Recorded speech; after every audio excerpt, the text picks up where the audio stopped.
meet you, okay? Yeah, sure. I'll not get lost. Okay. I'll be here. We'll screen you from, say you hello from up there. Well, at least it'll be a nice workout. Okay, so but I will give you an explanation before Yeah. we leave. Okay, I am so glad we wore sneakers on this trip. You will know as well.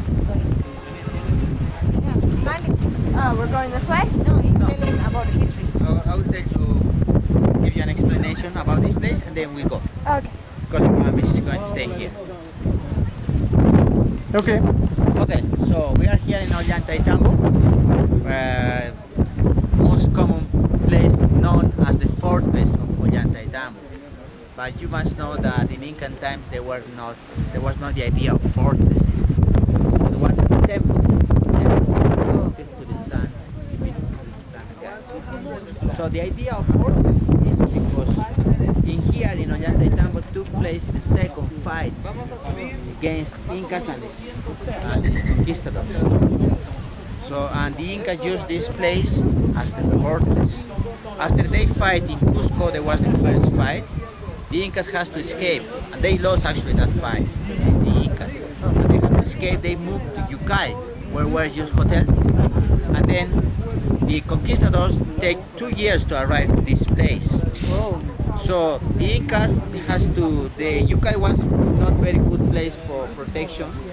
So they moved to this place. So they built on top some houses, they built fence walls also to protect. That's why they conquistadors. Oh, that's a fortress. But was already there was not the idea of fortresses.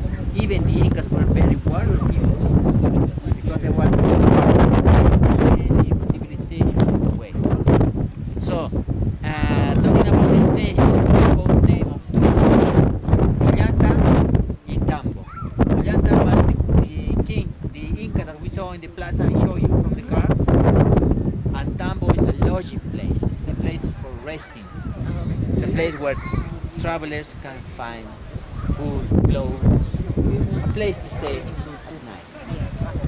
So Ollantaytambo, and the construction was on 1505, and it was not completely finished, this place, because the conquistadors arrived and they had to just leave protected by the settlers. That's why we can see a lot of stones already cut, finished, and in the process